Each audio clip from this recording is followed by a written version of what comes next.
Part of our focus this year as a faith community, we always begin the year as our parish leaders and the parish pastoral council by going on a retreat to kind of discern what focus, theme throughout the year. And we really focused this year really on the idea of growing wider, meaning not just there are other focuses like growing wider, going deeper, like how do we go deeper in our faith? We who are already, parish members, Christians, how do we grow deeper? But the first one is just more of like growing wider in the sense of like, it focuses more on not so much who's here, but who's not here. It's like, if you want to grow as a community, how is, sometimes if parishes aren't careful, the only way they consider growing wider is like just putting a sign outside and hoping people will come. It's Sunday, hoping people will just walk in the doors.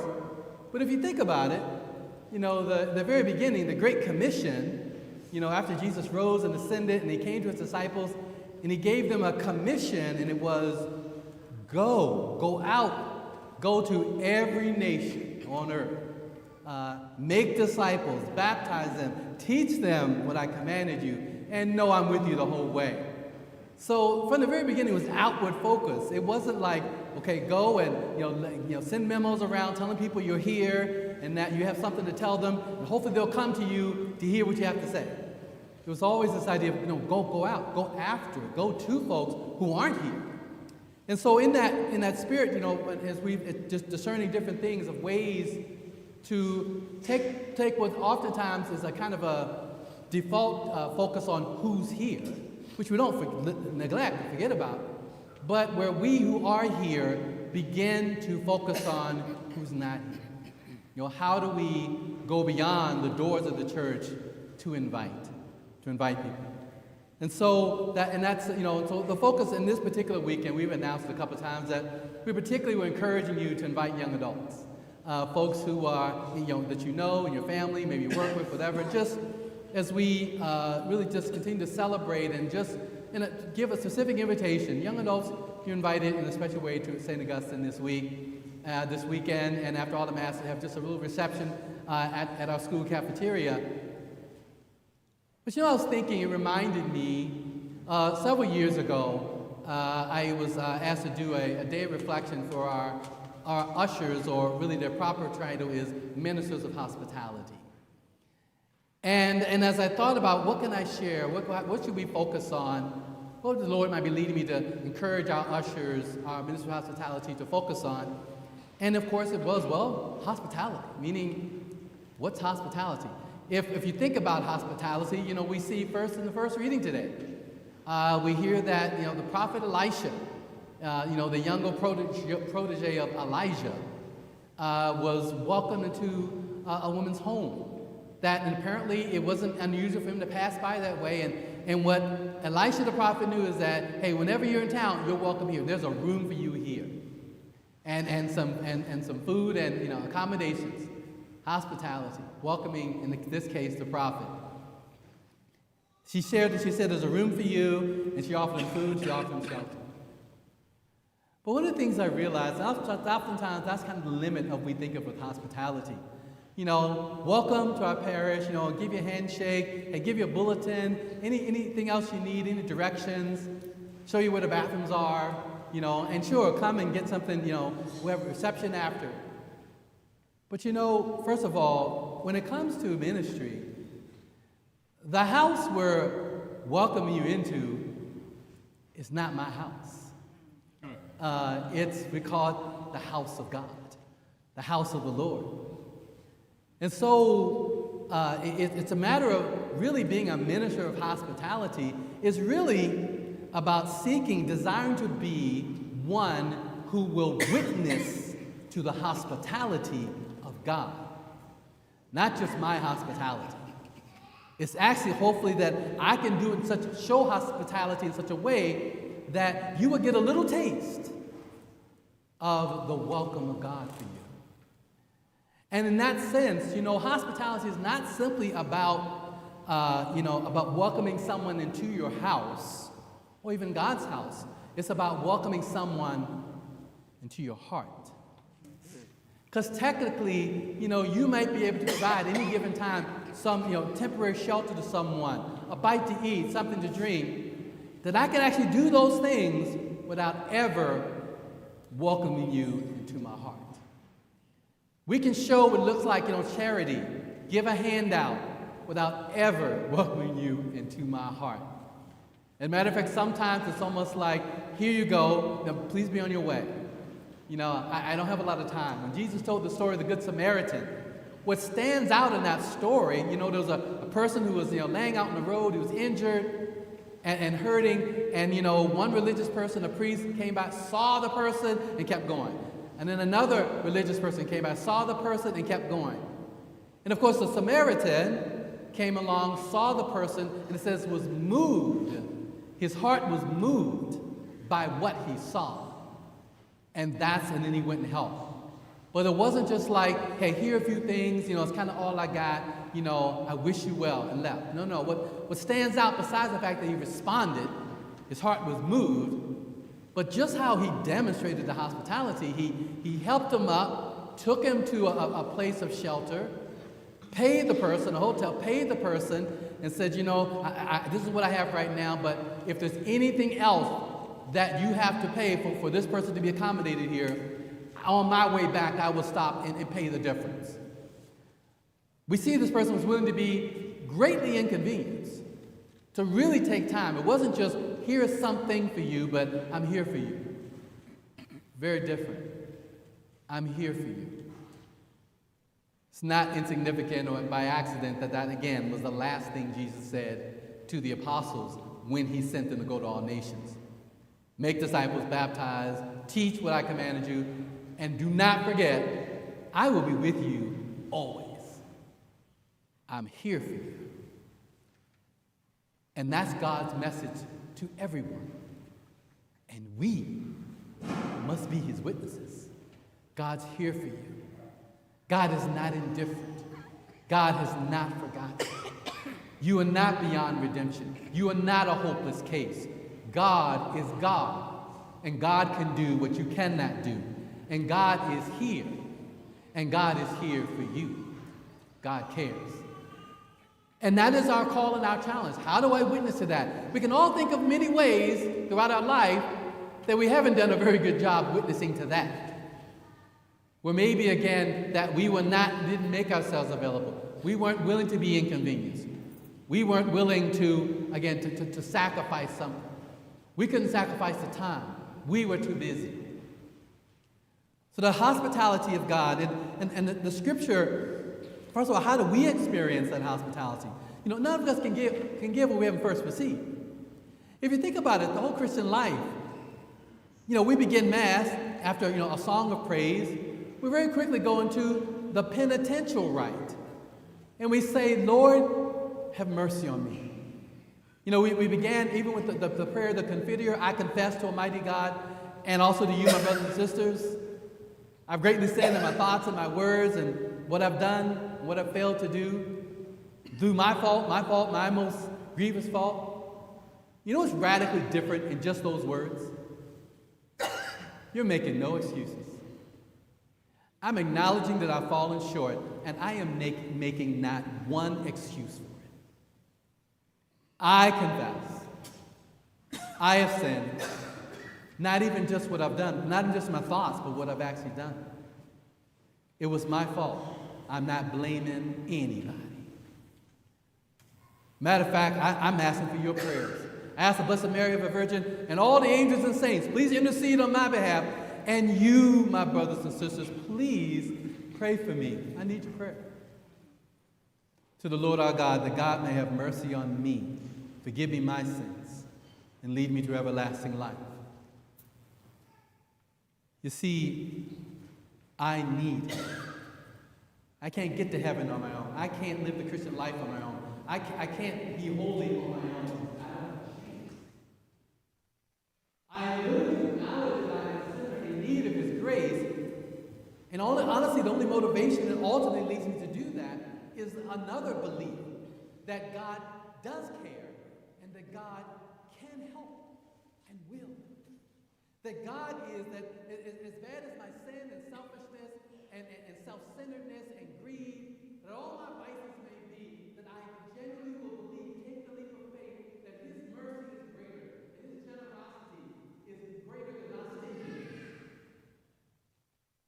that God is a God who doesn't say, whose love for me is not just conditioned on whether I do everything right and get everything right. That is a love that actually I do not, that I cannot earn, and that God does not require me to earn. What He does require in me is to recognize my great need, and to recognize it enough that I would admit it, that I might repent, and say, Lord, I've messed up and I really need You. I'm lost without You. I'm a mess without You. I need You. And so we say, ask God for something that we could not earn, that we do not deserve, but that we desperately need. Lord, have mercy. The reason sometimes we find forgiving others hard is because there's something, if someone's hurt, you hurt me, you really deeply offend me, what is very conscious in my mind is, first of all, that was unjust, that was unfair, that was not called for. You have no right to do that or neglect doing something. And then you don't deserve my forgiveness. But if you're asking, clearly you need it. And what makes us hesitate is that, well, you don't deserve that. You're asking something that you don't deserve it. Exactly. That's what mercy is.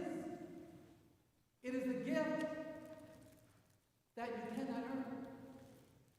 It is something that you cannot, there's nothing I can do to earn it. I can only ask and pray and hope that you're willing to give me this gift that I could never earn from. When I am honest, because remember, I said it was my fault. And what I've done, or in this case, what I failed to do for You. It was my fault, my fault, my fault. I'm making no excuses. But in saying that, I'm literally pleading that I've now acknowledged this. I have no ground to stand on. That You would have mercy. That You would give me this gift that I don't deserve, but that I desperately need. Because I want to have a relationship with You. I don't want what I've done to end it, to destroy it. Because if You say no mercy, then I know there's no future for us. This is our disposition before God. And thanks be to God, because the hospitality of God, it starts with mercy. I mean, Jesus is God's perfect witness. Scripture describes Jesus as, the image, something visible, of the invisible God.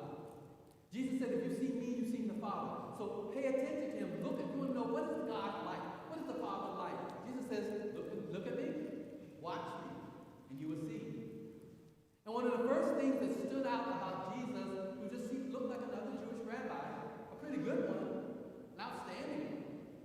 But one of the first things that sort of took people aback and made them even frown a little bit, it's like He welcomed sinners, some notorious sinners, like a tax collector. He didn't just say, okay, God bless you, I forgive you, go out your way. It's like, Matthew, I want to stay at your house. My house? I want to come to your home. You see, you don't understand. When you visit someone's home, again, they didn't have, subways, public transportation. You didn't travel at night because you didn't have street lights. So if I stayed at your home for dinner, I stayed the night. People are like, where were you last night? Who did you spend the night with? So it was shocking that Jesus would ever do that. But you know what Jesus needed? And maybe this is the irony, but hopefully something that convicts each of us. You see, what Matthew would experience was the radical mercy of God in the person of Jesus. Jesus was to witness, to show him how the Father feels about you. And that He is actually seeking you out. He's pursuing you. He's coming after you. You're thinking, I'm not worthy to be in His presence. I dare not seek Him out because I don't deserve Him. He's actually seeking you out.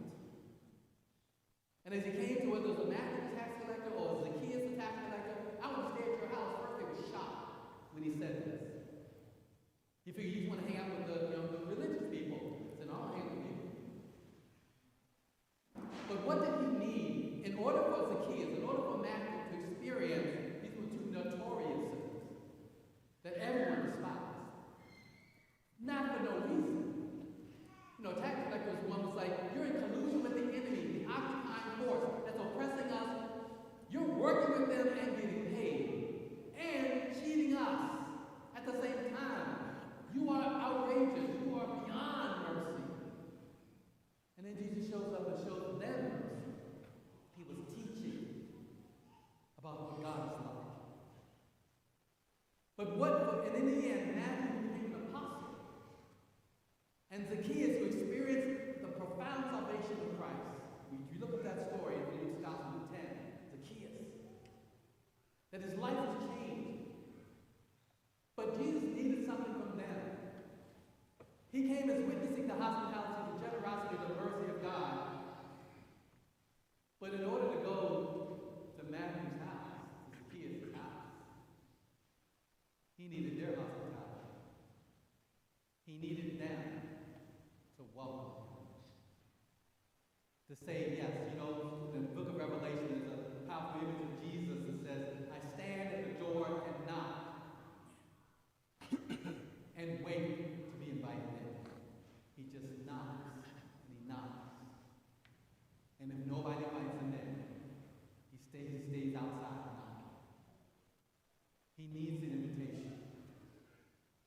For whatever reasons any of us can think of in our lives, why God hasn't been given more access to your life. Because true hospitality is not about the house. It's about your heart. Not just welcome someone into your house, but welcome someone into your heart. And there is no someone greater than Christ himself.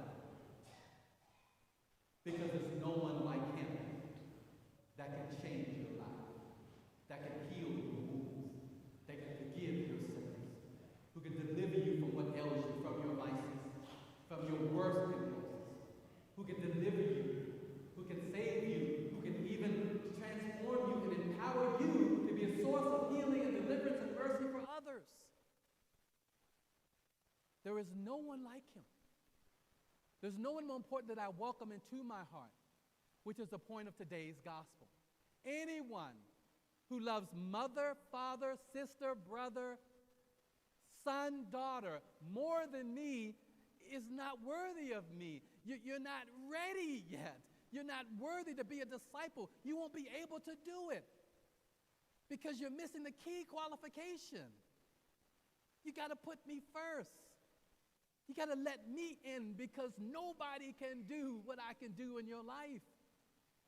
I and I alone, Jesus says, am the one who can not only save you, but redeem you and heal you and empower you and send you, and at the same time promise to be with you the whole time.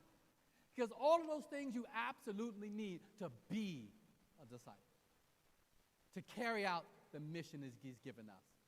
It just, even with the best intentions, we will never be able to do it unless we first accept him and let him in. Show him hospitality. Lord, my house is a mess, but if you want, you can come in. You see, first of all, Jesus already knows the house is a mess, and he's not offended by the mess. Any more than, an EMS that gets a 911 call, comes to the house and knocks and says, can I come in? Well, things are kind of mess in here, and I'm a little embarrassed. Can we just talk on the porch? It doesn't even cross your mind. You don't care. All you want is, this person is a rescuer. This person is like a savior that I desperately need because lives are at stake. You open that door, you let them in, and pray they will do what they do best. You don't care what the house looks like. We need to have the same attitude towards Jesus. Your house would be a mess. Embarrassing, shameful mess. But he's not embarrassed. He knows that's why you called him. The only one that can clean up, fix up. He knows. He knows who he is. He knows why he is. He knows why the Father sent him. He needs to convince us to let him in. Romans 12:13 exhorts us, share with the saints, meaning your fellow believers, share with the saints in their need. Pursue hospitality. See, hospitality, again, is not just about shelter, food, and drink. What he's really saying is, bear one another's burdens. Bear one another's burdens. How could we bear another's burdens, however, if we're overwhelmed by our own? Consciously or unconsciously, many times our objection to doing the kind thing, to doing the hospitable thing, to going the extra mile, because I could at this moment, I could take a little time out, I could spare this time, I could offer this little help, but I'm in a hurry, I'm busy, and I don't do it. Or you know what, if you ask somebody sometimes, how are you today? And then you immediately realize they're actually taking your question seriously. Oh, well, let me tell you, boy, let me tell you what happened yesterday, and they're talking, and you're kind of glancing at your watch. You're like, all you need to say was, I'm fine, how are you? That's what you wanted. But they actually want to tell you, and that's going to take some time. I got to sacrifice something to hear to actually care how you're doing.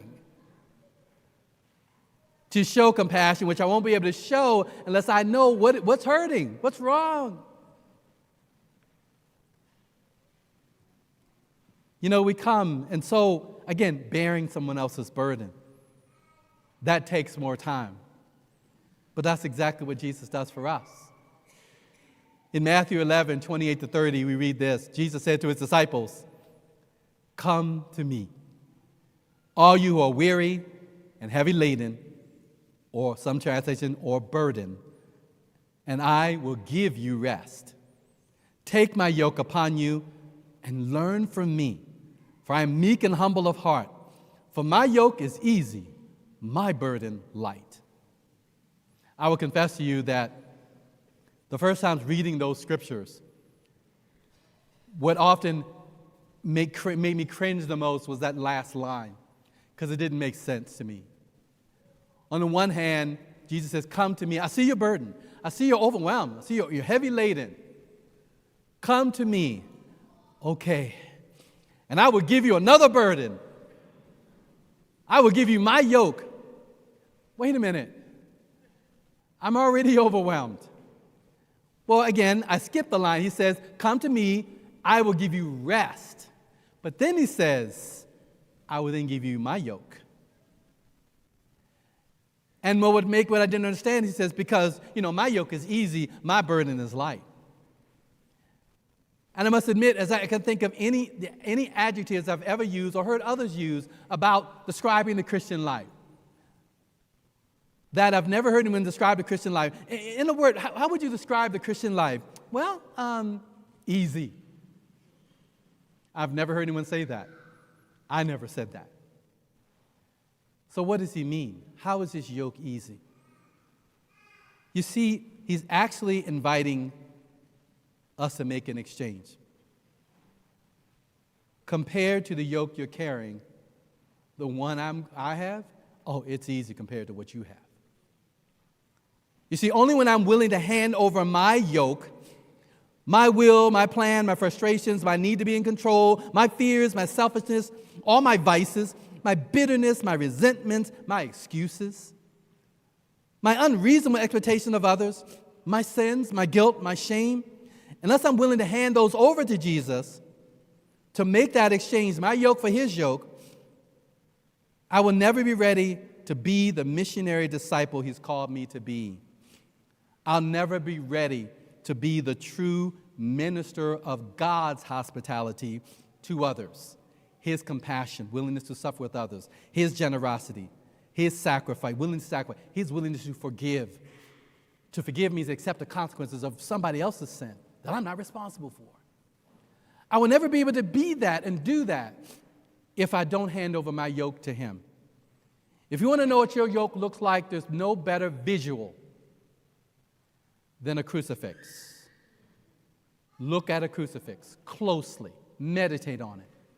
We actually have a devotion called Stations of the Cross to meditate on the price of your salvation and mine.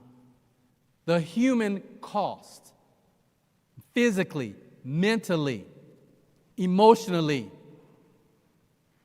You ever experienced great stress? How about enough stress to sweat blood? There are medical doctors that say, when they read, in the gospel, it says Jesus in the Garden of Gethsemane sweated blood. That is an extraordinary, very unusual thing. It is not impossible, but the level of stress it would take for blood to enter into your sweat glands is almost beyond description. It is possible. And it happened to him. He was not burdened by his own sins, his own guilt, his own shame, his own vices. No, it was ours.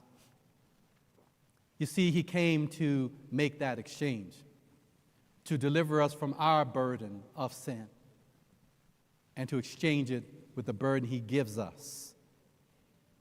That is the mission. When you've experienced his forgiveness, here is your job now.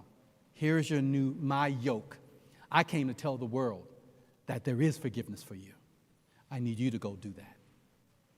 When you have experienced the goodness of God that exceeded in every way your expectations, now that you know it, I now charge you, go and tell others about it.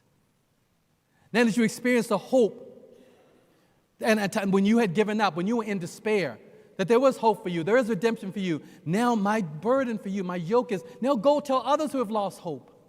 Now that you've tasted and seen that the Lord is good, now go and share what you've tasted with others and say there's a whole meal for you. He invites you to the table. He invites you to experience. Then you experience the healing, that there is a balm in Gilead that can heal the sin-sick soul. I know because he did it for me, and he wants to do it for you. That's your burden. Don't you experience the joy of the Lord, a joy that passes understanding, a joy that's not just limited by your personal circumstances. The joy of knowing his profound love for you. Now go forth and share the joy. Share the mercy. You see, that's why he said, forgive others. Lord, forgive me as we forgive those who trespass against us. We hear that second part, and we're not so happy about it. Lord, forgive me. Lord, have mercy on me as I forgive others. Well, I'll work on that. You see, you don't get the point. You don't understand this exchange. Because in what you're actually thinking is like, it's like, I have my burden. I have not shown the hospitality of a tax collector, Matthew or Zacchaeus. I have not welcomed him into my home yet. I'm not welcomed into my heart yet.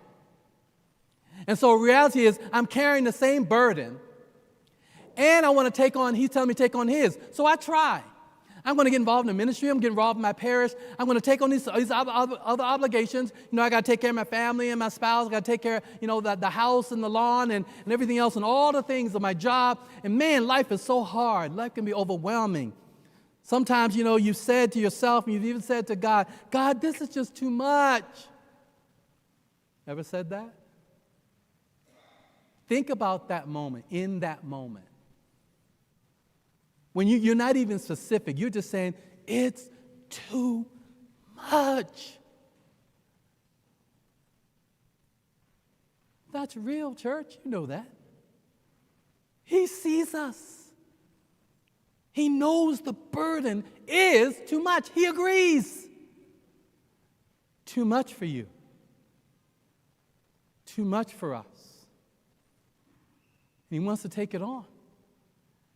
He wants to make the exchange, but he needs you to trust him. He wants us to hand it over. You see, whenever we say things like, I don't have time to pray, I don't have time to go to confession, I don't have time to talk to the priest, I don't have time to even talk to my, maybe faith-filled friends who, I see them and, I see them, maybe in church and they bring a Bible and it's got highlights in different colors and notes in the margins. It's kind of like, man, I wish I had their faith. I don't get, I'm not there. I just see, they just seem, I see them pray and I say, I wish I could pray like that. But I will never tell them, I'll never ask them. Because maybe my pride says, no, you don't want to do that. Whatever the excuse is, to not receive the hospitality of God. That's what Jesus says. You're not worthy of me. It's not a slight, it's just a fact. You don't have the qualifications. You can't give what you don't have. None of us can. But God's not done with you yet. God's not done with us. You're alive and breathing, there's still time. He needs from you what he needed from the notorious sinners. He needed them to welcome him so he could do what he does best. That's what he needed. So we could be witnesses, true ministers of God's hospitality to others. As I said, see, when we put mother, father, sister, brother, and neighbor above God, we do all of them a grave disservice. When I put anybody, especially those I love, above God, I'm doing them a disservice. I'm disqualifying myself of being a disciple, of showing the hospitality of God. You see, when I put God first, I love everybody else better. When I love Jesus first, I'm a better pastor. If you love Jesus first, you're going to be a better spouse.